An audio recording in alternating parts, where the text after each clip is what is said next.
গ্রাম বাংলার কৃষি চাষাবাদ 0.1 চ্যানেলের পক্ষ থেকে আমি মোহাম্মদ গোলাম রব্বানী গ্রাম বাংলার কৃষি চাষাবাদ চ্যানেলের পক্ষ থেকে সবাইকে আন্তরিক ও শুভেচ্ছা জানিয়ে আজকের ভিডিও এখানে শুরু করলাম।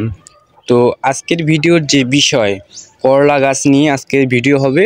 তো দেখেন যে আমরা করলা গাছ 2 পিস আরও অনেক লাগাইছি। দেখেন এইদিকে 2-3 পিস বলতে আমরা এই 2 পিস আপনাদের দেখানোর জন্য প্রায় 1 মাস প্লাস বলতে 1 মাস 5 দিন বয়স বলতে 35 দিন বয়স। তো 35 দিনের মধ্যে আমরা কি রেজাল্ট পাচ্ছি তো আমরা আপনাদেরকে জানাচ্ছি যে আমরা 35 দিনের মধ্যে কি একটা রেজাল্ট পেয়েছি। তো দেখেন 35 দিন বয়সের মধ্যে যে ফুল যে একটা ফলন আসবে, তো আমরা আশা করি যে প্রায় এটা আর কিছুদিনের মধ্যে আমাদের অনেক ফল দিবে। তো দেখেন যে অনেকগুলো কটক এই যে ফুল আসছে, যে দেখেন আবারও এদিকে মানে প্রচুর পরিমাণে যে ফুল আসছে।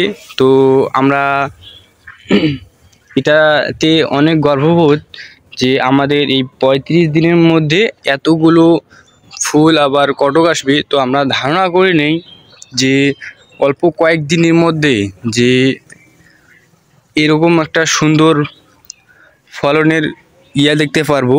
তো আজকে ভিডিও এ পর্যন্তই। আমাদের চ্যানেলে নতুন হয়ে থাকলে চ্যানেলটিকে সাবস্ক্রাইব করে লাইক কমেন্ট শেয়ার করে আমাদের পাশে থাকবেন। ধন্যবাদ সকলকে। আসসালামু আলাইকুম।